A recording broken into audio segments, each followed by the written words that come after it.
Достар, бұл подкастта көретіндеріңіз Арсенал және Қайрат арасындағы ойын Еркін Тапалов Букая Саканы тоқтата алады ма, Габриэль Жезус пен Эдегордың соққыларын Анарбеков қайтарады ма деген мәселелерді талқыладық, және біздің жігіттер осы Эмирейтсте гол соғады деген ойға келіп тұрмыз. Бүкіл қызықты осы подкасттан тамашалаңыздар. Кеттік.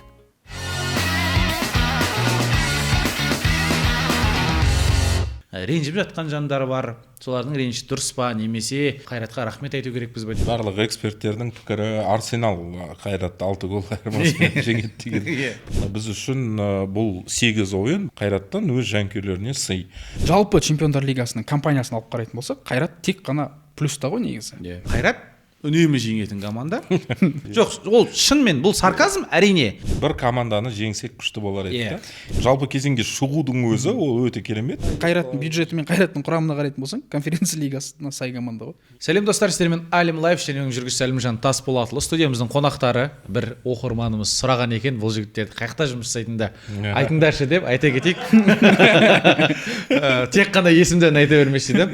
Екеуі де Спорт Плюс Қазақстан телеарнасының комментаторлары, КФФ Лиг YouTube арнасының бүкіл осы екінші, бірінші әйелдер КПЛ жүргізетін біздің комментатор дос бауырларымыз Мәди Ерланұлы мен Дидар Есемов. Жігіттер, қош келдіңдер.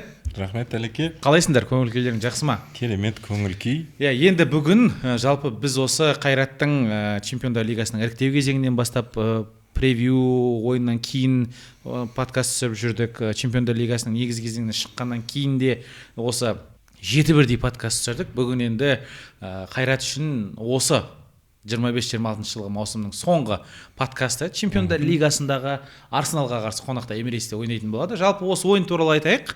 Сосын Қайраттың осы Чемпиондар лигасындағы ойынын қалай бағалаймыз? Ренжіп жатқан жандар бар. Солардың ренжі дұрыс па, немесе керісінше Қайратқа рахмет айту керекпіз бе дегендей мәселелер талқылап кетейік. Жалпы енді Арсенал Чемпиондар лигасының негізгі кезеңінің бірінші командасы шығып қойды. Бірінші орынды ешкім тартып ала алмайды. Ол ресми түрде, себебі гол айырмашылығы бұл жерде көп. Соңғы турда Қайрат 6 гол айырмашылығымен жеңу керек. Сол кезде мүмкін Бавария как-то таласып қалады.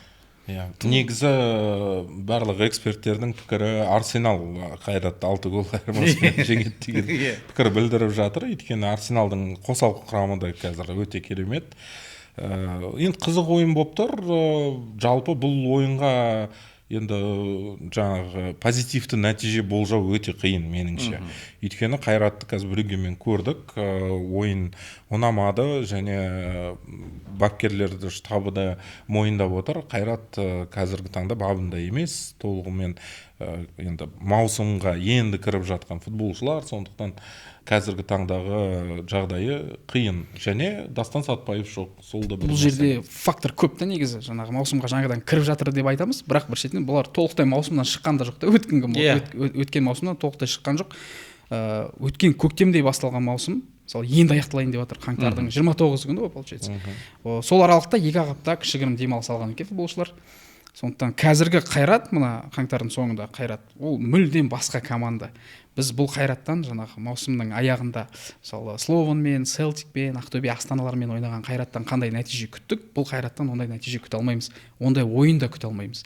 Өйткені физикалық тұрғыда бұл команда 30% ғана дайын. Жоқ, сосын енді мойындау керек қой, Арсеналмен кез келген даже прайм Қайрат кездессе бәрібір қиын болады, бәрібір бұл жерде ұпай алудың өзі өте қиын. Сондықтан ал қазіргі таңда жағдайы мәз емес. Енді әрине мен бірақ Қайраттың жаңағы хейтерлері пайда бола бастады дейсің ғой. Олармен келіспеймін, өйткені бізге осындай тұрақты түрде Чемпиондар лигасына шығып жүргеннен кейін, содан кейін бір нәтиже талап етсе болады да. Ал біз үшін бұл бір кездейсоқтық, қазіргі таңда кездейсоқтық нәтиже. Өйткені ешкім сенген жоқ. Мен өзім мойындаймын, мен сенген жоқпын Қайрат Чемпиондар лигасының осы жалпы кезеңіне өтетін. Сондықтан біз үшін бұл 8 ойын, бұл бір андай сый деп ойлаймын Қайраттан өз жанкүйерлеріне сый. Ол сыйымды қалай қабылдадық, сол да бір сұрақ болып тұр. Өйткені енді толығымен бүгін айтып шығамыз дедің ғой, сол басынан бастап Селтик топты жеңгеннен кейін ары қарай қуандық. Керемет, ойбай жеребеде Реал келеді дедік, Арсеналмен ойнаймыз, Интермен ойнаймыз. Күшті. Бірақ өз алаңдағы болған матчтар тек қана сол бір Реалмен қатты бір шулағаны бар. Ары қарай өкінішке қарай осы Алматыда болған ойында да, Астанада тіпті ойындары бір не хайп та болмады оған, не нәтиже де болмады. Сол жақтан кішкене өкініш бар, сол жағынан ғана. Бұл жерде енді жалпы Чемпиондар Лигасының компаниясын алып қарайтын болсақ, Қайрат тек қана плюста ғой негізі. Мысалы Қайрат жаңағы абыройымыз түсірді деп неше түрлі комментарий жазып отыр қазір. Бүйтіп шыққан шаш. Осы жерде айта кетейікші, мынау Қайрат Чемпиондар Лигасына шыққаннан кейін әлеуметтік желілер, мынау TikTok, Instagram, бізде YouTube'да бүкіл жерден әрбір үтіктен Қайрат деген әңгіме шықты ғой. Сөздің шыны керек. Сосын футболдан онша қатты бір хабар жоқ, немесе футболды енді көріп бастаған біздің жаңа көрермен, оқырманымыз, футбол сүйер қауым пайда бола бастады. Сонымен олар шамамен ойлады, Қайрат үнемі жеңетін команда, Реалды төңкеріп, Кварацхелияның аяғын сындырып, ПСЖ-ны 3-0 ұталатын команда деп ойлаған сияқты. Қазіргі таңға дейін Шерхан Қалмырза әлемдегі ең үздік қақпашы болып келді. Анарбеков Яшиннан кейін алтын доп алатын қақпашы болып тұрды. Жоқ, ол шынымен бұл сарказм әрине, бірақ футболға мүлде андай несі жоқ адамдардың ойы. Кеше де мысалы Анарбековпен түсінікті Брюггеге қарсы сәтсіз ойын өткізді. Оны мойындау керек. Алғашқы ойын ғой. Сондай сәтсіздік, қателіктер болды, ол қателіктер голға алып келді де, бірақ кәдімгідей уже Анарбековтен жаман адам болмай жатыр да. Әділет Садыбек гол соғады, оны да сен немнеге оның жеге тойлап жатсың финал ұтқанда. Оның жеге өзінің айтар ойы бар. Оның жеке маусым барысында алаңға шықпай жүргені, көбісі білер білмес, бұл Қайраттың негізгі капитаны. Негізгі ойыншысы болған, сосын жарақат алып. Жарақаттан кейін не қылмады. Бірінші бос маусымда да негізгі капитан болды. Бірақ кубокты Қазақстан премьер-лигасында Мартинович көтерді дегендей. Сол сияқты бұл жігіттің де ішкі өкпе реніштерін сол жерде бір көрсетті дегендей. Және қарап отырсақ, шынымен де жауап тастай салу керек. Жаңа Мади сенің әңгімең ғой. Реніштер көп та, білмеймін, мен өзім ренжи алмаймын шын. Бұл жерде сол жаңағы бір өкінішен сол пафос кәні. Бірақ пафостың да қандай команда екен көрдік қой. Соны бір ұту керек еді. 4-ші минутта қызыл алып кетті деген ғана, басқа мен бүгінгі Олимпиакосына ренжімейді. Пафос болмасын, әйтеуір бір команданы жеңсек күшті болар еді. Өйткені бұл жерде енді мойындау керек, Қайраттың мақсаты қандай болды. Біріншіден біздікілер гол соғу керек. Қазақстан футболшысы гол соқты деген ол да бір тарихи сәт. Өйткені мысалы Қарабақтың Әзербайжан ойыншысы осы 7-ші турда ғана гол соғу болды. Кеше барып көріп келдік. Кеше барып көріп келіңдер, влог өте керемет болды ғой, оны да бәріне совет етемін. Ол жерде енді мен советсіз-ақ адамдар көріп жатыр, өте керемет. Вот сондықтан ол миссиясын атқарды. Сосын тағы бір миссия болды, ол бір жеңіс тойлау осы жалпы кезеңде. Ол миссияны енді атқара алмай қалды. Мүмкін жалпы сондай бір неудовлетворенность қалып, келесі маусымда сол Чемпиондар Лигасына қайтадан шығуға бір қатты ынта ететін шығар деген бір үміт бар менде. Бұл жерде мынандай бір мәселе бар да, алғашқы 4 ойынның екеуі өте қиын болды. Біреу қонақта Спортингпен болды, ол жерде ұпай алу енді қиын, Спортинг кеше ПСЖ-ны ұтып кетіп жатыр. Мадридтің Реалын енді қай жақта ойнасаң да ұту қиын. Пафосты, сол бір пафосты ғана ұтуға болатын еді шынымен де. Өйткені маусымдың жаңағы алғашқы Чемпиондар Лигасының 4 турында Қайрат әлі бабында болды, өйткені біздің маусым енді аяқталды, ол команда тонуста болды. Және Қайрат осы Чемпиондар Лигасын алып қарайтын болсақ, 35 команда бір бағытта жүрсе, Қайрат ағынға теріс жүзіп бара жатқан команда. Өйткені жалғыз Қайрат қана басқа системамен өнер көрсетеді. Елдің бәрінде көктемде маусым бітіп жатса, біздің маусым көктемде енді басталып жатады ғой. Сондықтан ол өте бір әсер ететін фактор. Мүлдем екі әлемде де, мысалы, бір Чежаловеске қарсы жеңіл байыз шығарып қойған сияқты қазіргі жағдайда. Алғашқы 4 ойында бір жеңіс болғанда жақсы болатын еді. Енді екінші бөлігінде қазір жеңіске жету мүмкін емес секілді. Бірақ енді тағы да Қайраттың енді позитиві, әрине жеңіс көргіміз келді ғой. Енді өкінішке қарай болмайтын шығар. Қиын енді Арсеналға қарай. Болмайтын шығар. Мадуекелердің өздері бір шайқайын деп тұр ғой. Себебі көрдік кеше команда 50-ші минуттан кейін кәдімгідей тұрып қалды ғой. Себебі ойыншылардың бір жармай ойнамағаны көрініп тұр. Еркіндерді ана 67-ші нөмірлі кәдімгідей шайқап жүрді ғой Тапаловта. Қаржы кәдімгідей шамамен қанша 21 миллион ба 30 миллионға жуық деп 30 миллионға жуық ақшаны Қайрат өзінің қоржынына қосты. Бұл енді алдағы маусымда одан қалса көп деген демеушілер келді. сол демеушілермен бірге санағанда. Иә, және команда қазір жаңарып жатыр. Мысалға қарап отырсақ, Қайратта ойнаған дәл сол Интерге алғашқы гол соққан Офри Аратты Стяуа Бухарес алып кетіп жатыр командасына. Стяуа енді кәдімгідей Европада әйтеуір бір 3 Еврокубоктың біреуіне шығып жүретін команда ғой. Тұрақты түрде Еврокубокта ойнайтын, өзінің бір әйтеуір стилі бар, қалың Европа футбол сүйер қауымы танитын клубтардың бірі. Соған мысалға Арат кетіп отыр. Сол сияқты мысалы Жоржиньоларды да қазір сатады деген бір әңгімелер болып жатыр. Жаңа ойыншылар келді енді. Осы тағы да бір пікір оқып қалдым. Себальос келді, Африка келді. Бұл ойыншылар неге ойнамайды дейді. Осы туралы да енді айта кетсек. Тағы бір айта кетейінші. Алдын подкастта айтқанбыз негізі. Түсіндіре кетсек. Енді бұл ойыншылар жалпы кезеңде өнер көрсете алмайды, өйткені турнирдің басында заявкада тізімге ілінген жоқ. Плей-офф кезеңіне дейін қоса алмайсың олар. Енді Арсеналға қарсы. Арсеналда бұл жерде Деклан Райс пен Мерина ойнамайды. Екеуінде сары қағаз бар. Екеуі де бүйтіп аласаған сияқты. Нью-Йоркер деген жігіттер шығады ғой, осы уақыт таба алмай жүргендер. Нью-Йоркер шығады, сол Мадуэке ойнауы мүмкін. Бұл жерде бір минусы жаңағы бір шетінен плюс, мықты ойыншылар ойнамайды деген. Бірақ бір жағынан алып қарайтын болсаң, аш ойыншылар шығады алаңға, өздерін дәлелдегісі келетін. Сосын Арсеналда бір енді мақсат бар. 8 ойында 8 жеңіске жету. Осы форматта алғашқы команда болады ғой. Өткен маусымда Ливерпуль дәл осындай жағдайда болды. Соңғы турда PSV-дан жеңіліп қалды. Сол сияқты бізде деп.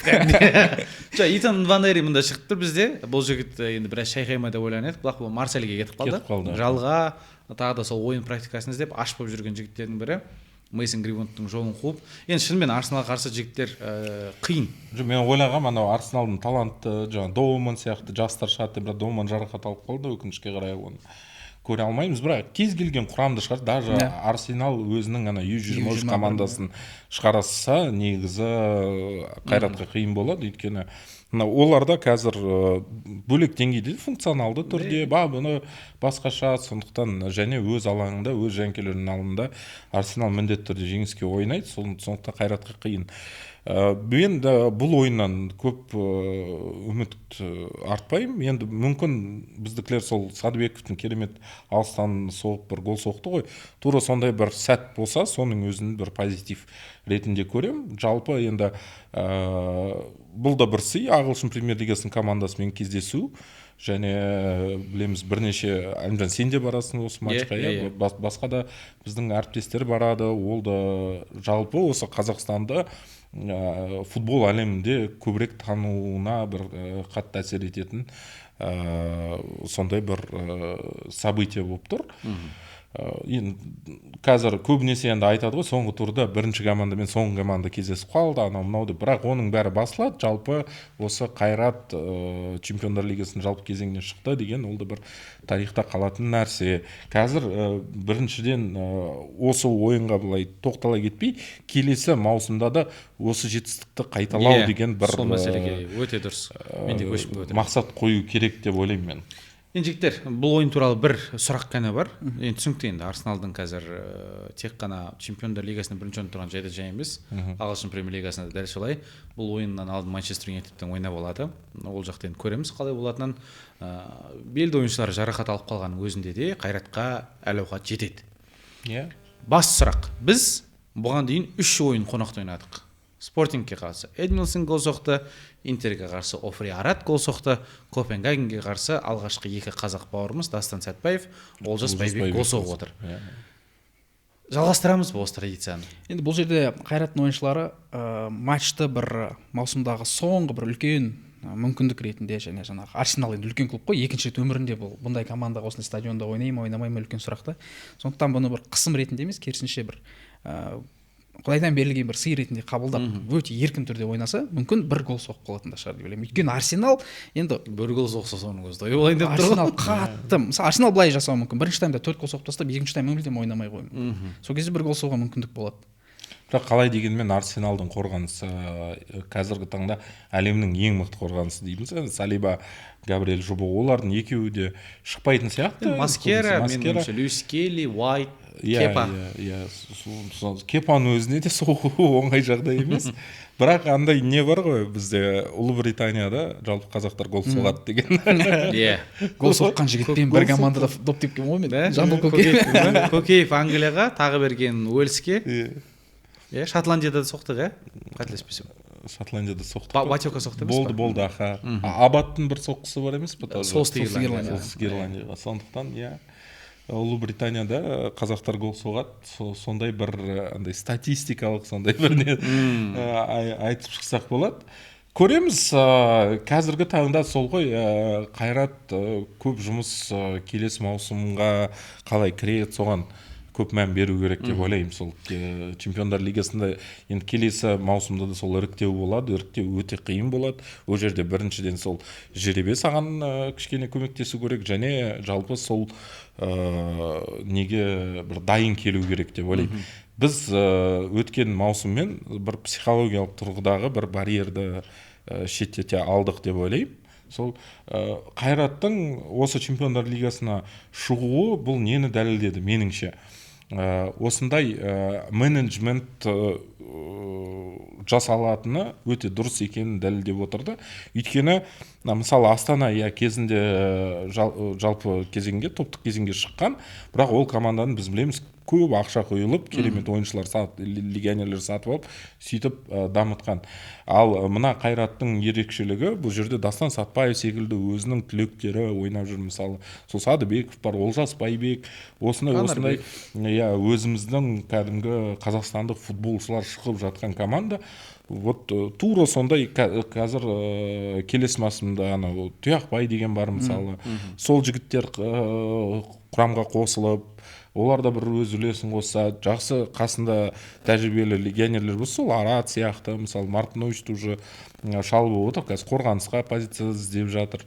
Сондай футболшылар келсе, ары қарай тура сол принципті қолданып, ары қарай дамып кетсе деп отырмын. Осы маусымда Қайраттың жаңағы жалпы кезеңге шыққаны осы маусымның ғана емес, осыған дейін мысалы Қайрат Боранбаевтың 10 жыл бойы жасап келатқан еңбегінің бір жемісі ретінде қабылдауға болады. Өйткені шынымен жаңа Астананы айтты ғой, Дидар.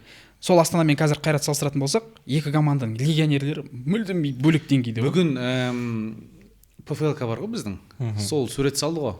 Астананың құрамы негізгі және Қайраттың құрамы. Қазір тренд болып отыр ғой. 16 жыл деген сияқты. Мысалы мен сол кездегі Астананың легионерлерімен қазір Қайраттың легионерлерін салыстыра алмаймын. Ол Астана легионерлері бір бас жоғары болған сияқты. Бір емес, екі бас жоғары болған сияқты. Шынымен де мына Қайратты енді жалпы кезеңге сүйреп алып келген енді қазір команда ғой енді, бірақ ерекше айтатын болсақ, ойыншылар Анарбеков, Сатпаев. Өзіміздің ойыншылар бірінші еске түседі. Сонымен Мартыновичті қосуға болады, қорғаныста өте бір сенімділік берді деп. Дастанның да кеше Брюггеге қарсы болмаған қатты сезілді. Қашып кететін бір мүмкіндіктер болды. Жоржиньо жүгіре алмады, Эдминсон да жүгіре алмады дегендей.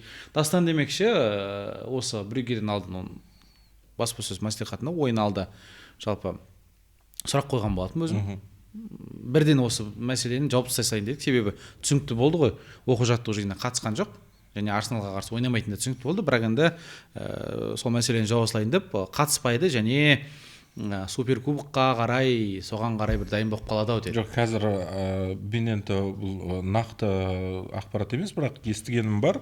Дастанның жалпы жарақаттарын андай безоперационный емдеп жатыр. Ол нақты ақпарат өзі айтты. Тура сол мен сұрақ қойған кезде айтты. Жаңағы екі түрі бар деді. Операция жасау.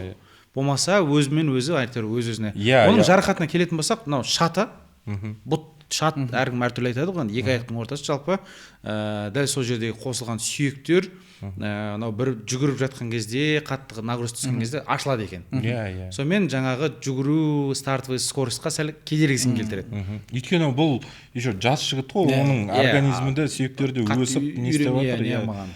Сондықтан бұл жерде сол біріншіден баланы кішкене не істеп сақтап, ол да дұрыс. Ол негізі осындай талантты жігіт, бұл Арсеналмен әлі ойнайтын уақыты болады. Ол ағылшын премьер лигасында ойнайды, басқа біз Дастаннан қатты жетістіктер күтеміз. Өйткені бұндай талантты жігіт бізде әлі болмаған деп ойлаймын. Кейбіреулері Исламхан осындай талантты болды дейді. Мүмкін болған шығар, бірақ бәрібір бауыржандар олар басқа поколенияда өскенде оларда кішкене инфраструктура жағынан ол кезде төмен, басқа жалпы былай бір Европада бір жаратындай бір сезім болған жоқ. Мына жігіттер Қайраттың академиясында толығымен андай әлемдік деңгейлі жаңағы академияда жаттықтырып не істеп сол деңгейді көрген футболшылар сөйтіп өсіп, өздеріне де сенімдік басқаша да олар тек қана мен осы Қазақстан премьер-лигасында чемпион болам, немесе ұлттық құрамаға жетем деп қана мақсат қоймайды. Олар жаңағы басқа чемпионаттарға, топ чемпионаттарға барам дегенде мақсат қоятын жігіттер. Сондықтан қазіргі таңда дұрыс, өте дұрыс шешім. Дастанның жағдайын Челси бақылап отқан жоқ па негізі? Челсидің нұсқауымен бақылап отыр. Себебі басында жалпы енді біз қазақ футболын бүйтіп қарап жүрген, жарақаттарды қарап жүрген адам ретінде білетінде бізде жарақат алса Мәскеуге немесе Германияға жібереді. Бірақ Дастан Катарға барып емделді. Қазір Абу-Дабиде ем алып жатыр және Челсида бақылап өздерінің жаңа нұсқаулықтарын беріп жүргенде ол рас. Челсидің структурасында тұрақты бір адам бар, осындай куратор, жалпы таланттарды әлемде басқа жерлерде арендада жүрген, естіген, соларға бақылап өз нұсқаулықтарын беретін сондай Дастанда да сондай кісі бар. Әрине Челси Дастанды да өзінің активі ретінде көреді ғой. Олар 4 миллион евроны құрдан құры бір жерге шашатын нелер емес, хотя Челси көп ақша құртатын команда, бірақ соның өзінде Дастаннан олар міндетті түрде пайда көргісі келеді. Біріншіден өз структурасында ойнап кете ма деген ойы бар.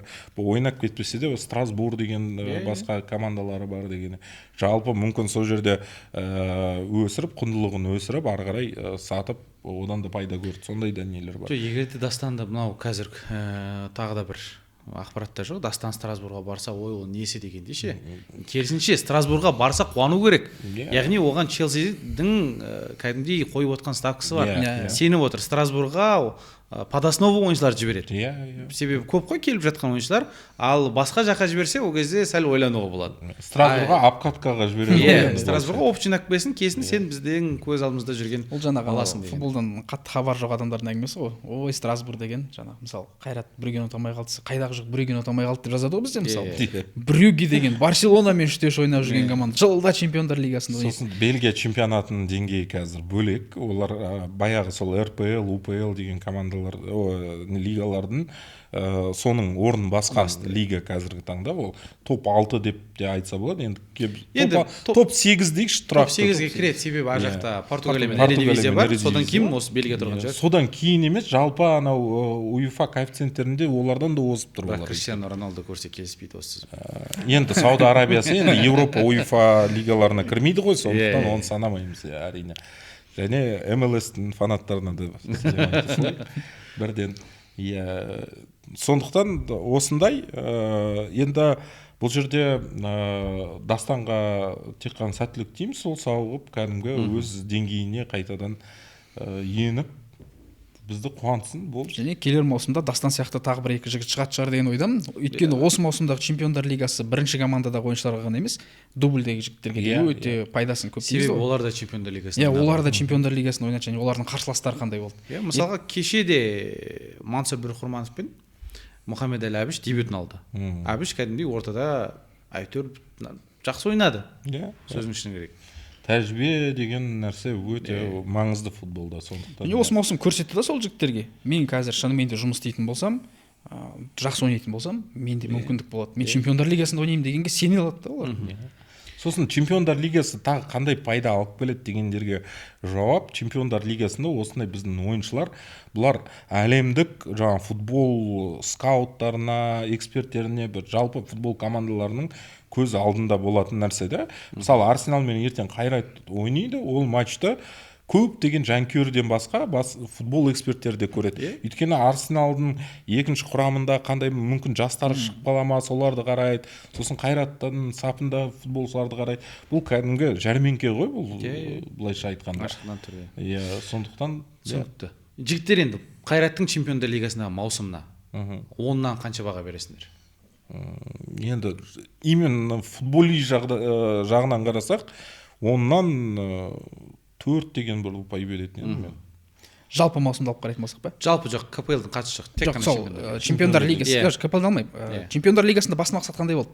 Жалпы кезеңге шығу болды. Оны орындады ма? Жалпы демек 80% өзінің мен тек қана жалпы кезеңді ғана бағалап отырмын. Сен негіз жоқ, мен анау в целом енді. В целом болса, онда конечно керемет, онда жалпы кезеңге шығудың өзі ол өте керемет. В целом алсаң, онда 8 деген. Мен де солай айтамын, 8. Бір жеңіс жетпей қалған сияқты. Бір жеңіс болса 9 деп айтуға болады. Қазақ бауырымыз гол соқты, бұлда. Енді Қайрат, жаңа Дидар өзіңнің бір сөзіңде айтып қалдың, қазір енді келесі маусымға дайындықты бастап кетті ғой. Себалесті алып отыр, жаңа Африканы алып отыр. Нижний Новгородтан бір жігіт келеді деген бүгін ақпараттар шығып. Сорокиннің орнына, одан қасана кімді, Якко Осканенді алды, сол араттардың орнына дегендей. Бұл енді Басели деді ма, 26 жаста. Басели қойдың фамилиясы. Сондай ма? Бұл енді келесі маусымға дайындықтар, келесі маусымға жүргізіп жатқан. Себалестің енді қапталда ойнайтын вингер, соққыларын көрдік, жылдамдығы бар жігіт сияқты. Дәл осы Қайратқа биыл бір жетіспеген. Себебі жылдамдыққа жауап беретін тек қана Дастан болды. Басқа енді Громыко, Жоржинилер ондай қатты жылдам. Енді мойындау керек, осы под Лигу чемпионов деп алған легионерлерде өзін жақсы көрсете алмады ғой. Рикардиньо. Біріншіден Рикардиньо, мүлдем көрсете алмады. Енді Эдмилсон более-менее сосын жаңағы Заря деген футболшылар болды ғой, олар да өзін толығымен бір ашып көрсете алмады деп ойлаймын. Енді келесі маусымда егер де Қайрат футбол клубы енді чемпиондар лигасының бірінші іріктеу кезеңінен бастайды, ол іріктеу кезеңде еленген команда болып саналады, себебі шыққан үшін, ал екінші кезеңде қазірге түсініксіз. Бірақ шамамен еленбеген команда болып қалатын сияқты, себебі мықтылар келе бастайды, чемпиондық жолмен жүріп өтеді. Әрине біз шыққанын қалаймыз тағы да, себебі бұл одноразовый акция дейді ғой. 10 жылда бір рет деп қойып, зор деп отырып, қалған 10 жыл бойы бірінші раундтан шығып кеткенін қаламаймыз. Дәл осылай стабильный, жыл сайын шығып жатса, одан кейін де жаңа сен айтқандай спросқа орын болады. Мысалы мына Қарабақ осы маусымда уже плей-оффқа шығып отыр, енді скорее всего шығып отыр, 98% мүмкіншілік деп отыр. А жақта 7 команданың бәрі ұтпайды. Олар да бірден сондай жетістікке жеткен жоқ та, олар бірінші чемпиондар лигасына жалпы кезеңіне өте бастады. Сосын ол жақта да бір нәтижелер көрсетіп, бір где-то тіресіп, Еуропа лигасында ойнады, бүйтті сөйтті, пісті. Мына осы маусымда кәдімгі тұрақты команда болды, жақсы легионерлер қосылды, сөйтіп олар нәтиже көрсетіп отыр. Бізге де сондай тұрақтылық керек. Мысалы, Қайрат осы маусымда жарайды чемпиондар лигасының жалпы кезеңіне өте алмай қалса да, кемінде Еуропа лигасының жалпы кезеңде ойнаймыз деген андай бір тұрақты сондай бір сезім сондай болу керек деп ойлаймын. Бұл жыл Қайратқа екі есе қиынырақ болады, өйткені мына маусым айтып тұрық қой жаңағы. Бұндай маусымға Қайрат бірінші түсіп тұр. Бір жыл созылған маусымға бірінші түсіп тұр. Қазір мысалы 29 күн Арсеналмен ойнайсың сен, ар жағында бір айдан кейін суперкубок. Бірақ ойыншылар толыққанды отпусқа да шыққан жоқ қой. 2 аптаға барып келді, бірақ ол 2 аптадан өзі андай бір отпуск емес та, сен толықтай бір фокус маусымда да әлі сенде ойын бар. Енді сен жаңағы тон ұстап жүресің. Тон ұстап жүресің, иә. Ол артық салмақ жинамай. Футболшылардан бөлек бапкерлік штаб, жаңағы массажист, мобилографқа дейін әлі толыққан демалған жоқ қой, олар бәрі жұмыс істеп жатыр ғой, бір сөзбен айтқанда. Қазір енді сенде 2 апта бар, 2 апта демаласың, одан кейін сен сборға барасың қайтадан. То есть сен Астана, Ақтөбе, Тобылдар сияқты бір ритммен келе алмайсың да маусымға. Өзгеше болып келесің. Маусымның басында ұпай жоғалтып жеңіліп бастаса қайттан жаңағы психологиялық проблемалар басталады ғой, мысалы Ливерпуль сияқты болып қалады ғой бұларда. Мен ойлаймын, ол маусым басындағы проблемалар мынау Еурокубокқа еш әсерін тигізбейді, өйткені бізде енді білеміз ғой, қазақ футбол клубтары көбінесе Еурокубоктарды бір бөлек турнир болып санайды да, оған ерекше дайындалады, андай. Содан алдын матчтарды, легионерлерді алып келіп, матчтарды жаңағы не істеп, басқа жылжытып, басқа нелерге, даталарға сондай бір жұмыс атқарылады. Және енді Қайрат осындай жетістікке жеткеннен кейін федерацияда көбінесе андай сондай нәрселерге бір ашық болатын сияқты деп ойлаймын мен Қайратта. Жалпы Еурокубокта шыққан командаларға сондай бір жеңілдіктер жасап дегендей жаңағы календар жағынан басқа. Сол жағынан мен енді бұл премьер-лигадағы маусым қалай басталсын, бірақ бәрібір Қайраттың бапкерлік штабы сол пик формасының пикін сол іріктеу кезеңге алып келуге жұмыс атқарады деп ойлаймын. Енді Қайрат егерде чемпиондар лигасына шықпай қалса келесі жыл, бұл сендер үшін артқа қадам ба? Әлде Еврокубоктың кез келгенінен шықса болды ма? Еуропа лигасына шықса менің ойымша жаман емес. Конференцияға шықса ше. Конференция негізі шыны керек конференция лига сөйтіп қаламыз, бірақ Қайраттың бюджеті мен Қайраттың құрамына қарайтын болсаң, конференция лигасына сай команда ғой. Негізі сол конференция лигасы осындай біз сияқты футболый мемлекеттерге арналған не ғой, турнир ғой.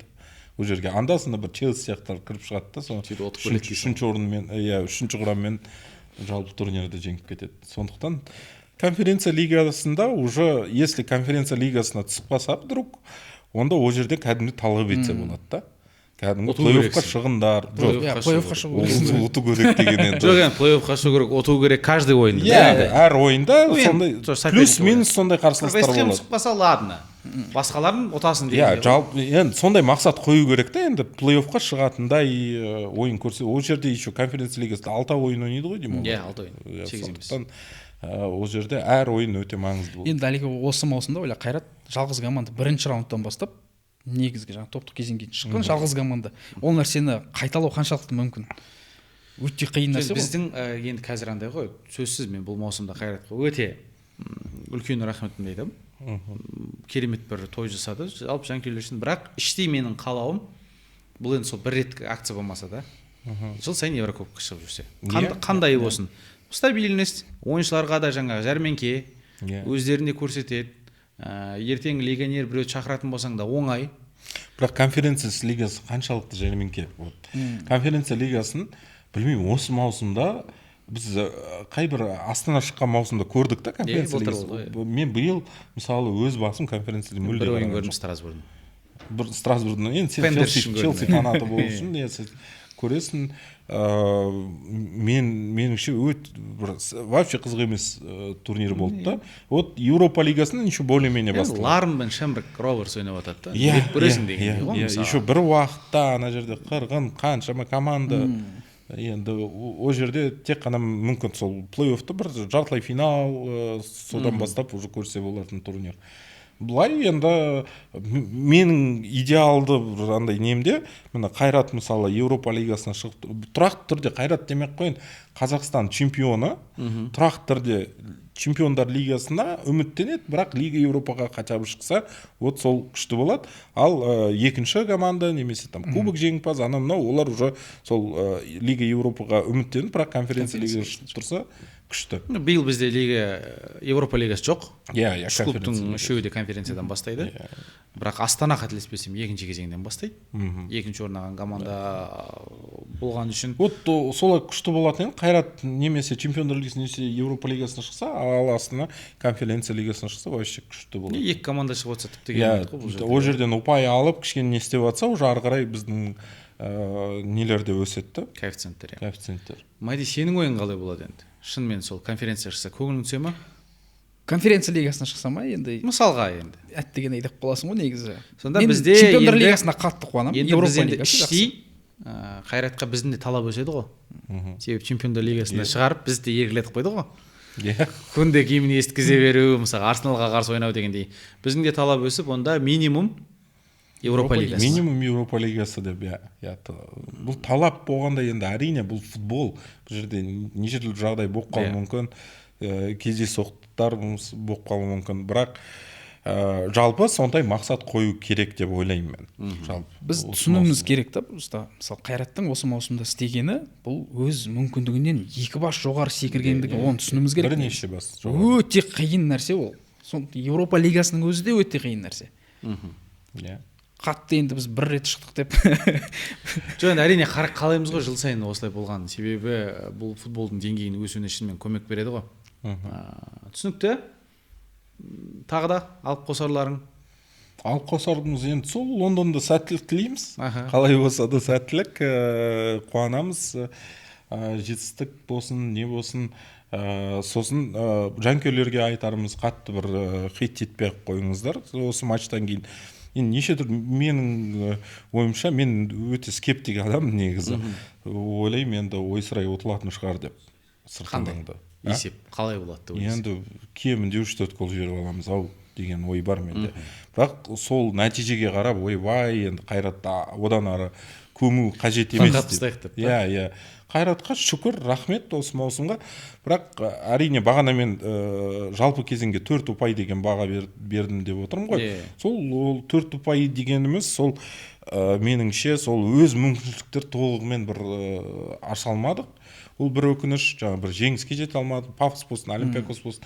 Екінші өкініш, сәл енді Қайратқа көпсін айтылып жатқаны қазіргі таңда сол чемпиондар лигасына шықтық деп оларда бір көкірек болып кетті, жанкүйерлерін байқамай кетті деп сол билет бағасын сол жағынан өз политикасын сәл болса да андай бір түзу жолға қойса кішкене біздің нарықты да учитывать етсе деп ойлаймын мен. Әрине Реалға сен қойып миллиард қойып қой, оған табасын сен, тем более Алматы қаласындағы кішкентай стадионға. Бірақ басқа командаларға мысалы енді әріптестер де көбісі айтып жатыр, кеше Брюггемен болған ойында мысалы қол жетімді баға жасап қой, ояққа жастарды, балаларды келеді, сол Брюгген хотя бы сол Ванакиндарды көретін бір там 2000-5000 деген баға болса, Астана арена толық болатын еді. Қайратты сынасақ, сол басшылығын сынауға болады, жаңағы билет. Сол билет мәселесі, сосын ойындарды аса қатты бір жарнамалап, бір ерекше перформанс жасау, ондай ештеңе болған жоқ қой, үйдегі ойындардың өзінде ше. Мысалы Европада кейбір матчтарда жаңа айтып отыр, салют болады, тағы бірдеңке болады деген сияқты. Бізде бір тып-тыныш өтіп кетті ғой негізі. Реалдан басқа ойындарды қарасақ, тып-тыныш өтіп кетті. Астанада ойындар мүлдем бір жай ғана жолдас Реал, Пафос сол жаңа бірденмен кетті. Пафостың да демі жақсы болды ғой. Реалға келе алмағандар Пафоста өзіміз отырып көрдік дегендей нормально болып кетті. Жетісу шокта ілініп кетті ортасында. Жетісу болды стадионда ойнап кетті дегендей ше. Кәдімгідей қатты волна болып жатты. Бірақ шынымен осы Олимпиакос Брюгге стадионда болдым, көрдім, атмосфера қатты не емес, көбісі жай. Сол оны мен сол матчтардың алдында Астанаға бару деген қате деп мен ойлаймын, бұл жерде енді сәл бір политикада қосылып кетті ма деген сияқты. Неге Қайрат тек қана Алматыда ойнайды деген сол жақта да бір кішкене. Және енді мынау ауа райы деген де бар деп сон. Енді ауа райы қазір қарасақ, как раз осы Брюггеге қарсы қатты суық болды енді Алматы. Бірақ керісінше Астанада қатты суық болған жоқ. Стадионның іші нормальный болды. Олимпиакостың кезінде от стадион қатты суық болды. Мен өзім қатып қалдым. Өйткені сырттан да суық болып тұрды ғой. Сырты қатты суық болды. Бірақ енді Қайрат Боранбаев мырзаның өзі айтты ғой. Көшпейміз енді деді ғой. Скорее шешім қажет. Бұл жерде андай бір не футбольный адамдардың ықпалы ғой негізі. Бірнеше еліміздің имиджін құртады деген сияқты әңгімелер кетіп қалды ғой. Сондайлар. Далада ойнап жатса деген. Былтырғы Челсидің несі бар, опыты бар. Сен Арчимен де сон теманы көтеріп едің ғой, бізде әлі футболий жаңа культура дамымаған деген. Ол дұрыс, қазір бізде көбінесе бір Қайраттың жетістігін жалпы бұл мемлекеттік жетістік деп санап, соны ол мемлекеттік болса ол міндетті түрде Астанада болу керек деген. Бізде жалпы андай ғой, қазақи менталитет қой. Мысалы қандай да бір бала деп айтсақшы, бір бала бүйтіп өседі, и ол өсіп жатқан кезде ауылда ешкімге керек емес, мұрны ағып, тізесін тасқа жартып жүреді. Сөйтіп ол бала ертең біреу болып өседі. Бір жетістікке жеткен кезде бүкіл ауылда қарамай жүрген ағалар, мен оның кезінде көтергем. Мен оның кезінде сабағын оқытқам. Ол типа мен. Енді ана бала қателеспеді, бәрі мынау болмайды деп. Мен оған қатысым жоқ. Оны анау үйреткен деп ше. Сағашларынан тартып кетті деп па? Жоқ, сондай бұл бар да, ол шынымен енді біздің код қой. Бұл жерде Қайраттың маусымы қаншалықты жақсы өткенін неден білуге болады білесің бе? Кез келген басқа команданың Қазақстандағы жанкүйері бар ғой. Мысалы Ақтөбенің жанкүйері бар. Осындай маусым өткізсе деп армандайды ше командасы. Астананың жанкүйері деген сияқты. Сондықтан былай сыртқа айта алмайтын шығар, іштей. Қайраттың маусымы жаман өтті, бұл ұят болды деп айта алмайды ешкім. Әрине. Айтқан дұрыс емес. Қобыланды да Реалге отса. Онсыз да билет жоқ, вообще бычыт болып кететін шығар. Былай КПЛ Реал дедік, бірақ Реалмен шыны керек, менде бір өкініш бар. Анау матч емес, концерт болып кетті анау. Вот Дженнифер Лопес болды ғой, содан кейін анау концерт болды анау. Мен бір проходтардың бәрі тола болды. Футбол жағын ешбір қарастырмадық. Ана жерде Мбаппе келді, анау не істеді, кіммен суретке түсіп үлгерді. Сондай нәрселерде Чуамени футболкасын дәртетті деген сияқты. Трибунада жүрсең, анан қара, анау жүр, мынау жүр деп бір-бірін қарап жүр ғой бәрі. Ана жерде еще випкада біз жақын неде болдық қой. Випкада неше түрлі экс-футболшылар, мысалы Аршавиндер жүрді, оларды байқамайсың сен уже. Аршавин деген былай деп. Өзіміздің бала ғой. Өзіміздің бала ғой, келді ғой футбол көруге деген сияқты. Жігіттер, онда рахмет. екеуіңде енді Қайраттың жалпы осы чемпиондар лигасына 8 деген баға қойып отырсыңдар. Келісем, біраз бізге жақсы сәттер сыйлады. Ертең Арсеналға қарсы Эмирейтсте, білмеймін, мен өзім гол соқса кәдімгідей жақсы көңіл күймен тойып қайтам. Садыбеков со штрафного соғып кетсе әбден мүмкін. Бұл жерде жаңағы көп жанкүйерлер жазып жатыр ғой, қазақтарды ойнатыңдар деп ше. Мысалы Рамазан Бағдат сияқты жігіттерді шығаруға болады ғой осы ойынға. Мысалы қазір легионерлердің ойы жалпы қай жақта екені де түсініксіз. Мысалы біреу командаға қалатын қалмайтынын да білмейді. Сондықтан ертең өзіңнің командаға қалатын сенімді болған өзіміздің жігіттер бар ғой, соларға мүмкіндік беріп Эмирейтсте шығарған дұрыс шығар. Ол да дұрыс, және мынау жастар да бар ғой құрамдағы, соларға бір дебют. Мысалы сен екеу ойнады, сол сияқты басқа. Жоржиньоға 7 ойын бердің ғой. Жетеді ғой енді. Көрсетті енді шығар мына бір ойынға бір өзіміздің. Бірақ ол Жоржиньода мүмкін Арсеналдың фанаты шығар. Ол да шыққысы келетін шығар.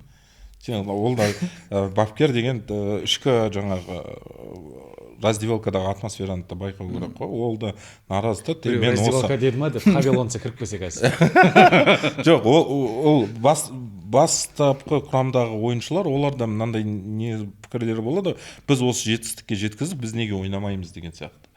Сондықтан бұл жерде енді өте тонкий грань. 90% топтық кезеңде ойнап тастады. Ойнады, иә. Сорокин мен Громыкаға осы ойыннан кейін келісімшарт аяқталады. Сорокиннен кетеді деп оны дайындалып жатыр. Себебі Африканы алып келгенде, Луис Африканы алып келгенде, сол аяқтық орталық қорғаушы сол Сорокиннің орнына келді бұл жігіт бразилиялық, және Громыканы түсініксіз болып тұр. Жоржиньоны сатып жіберуі мүмкін дегенде. Себебі бізде ақпарат емес, лимит бар ғой, легионер саны. Қайрат қазір легионер санынан бір ойыншыға асып тұр. Бір немесе 2 ойыншыдан құтылу керек, соның орнына ойыншы әкелу керек. Егер әкелмейтін болса да бір ойыншыны жіберу керек дегендей. Громыка кетсе өте қиын болады енді. Громыканы қалдыру керек сияқты, бірақ Жоржиньо если ақша беріп жатса, одан көруге болатын сияқты. Түсінікті жігіттер, рахмет. Сәттілік тілейміз Қайратқа. Сіздер қалай ойлайсыздар? Жалпы маусымда Қайратқа қандай баға берер едіңіздер? Немесе шынымен де соңғы ойындар ұнамайды ма? Несі ұнамайды? Жазыңыздар міндетті түрде пікірге. Бүгін бізбен бірге болған Мади Ерланұлы, Дидар Есемов, Әлем Лайф YouTube арнасының жүргізушісі Әлімжан Тасболатұлы. Сау, саламатта болыңыздар.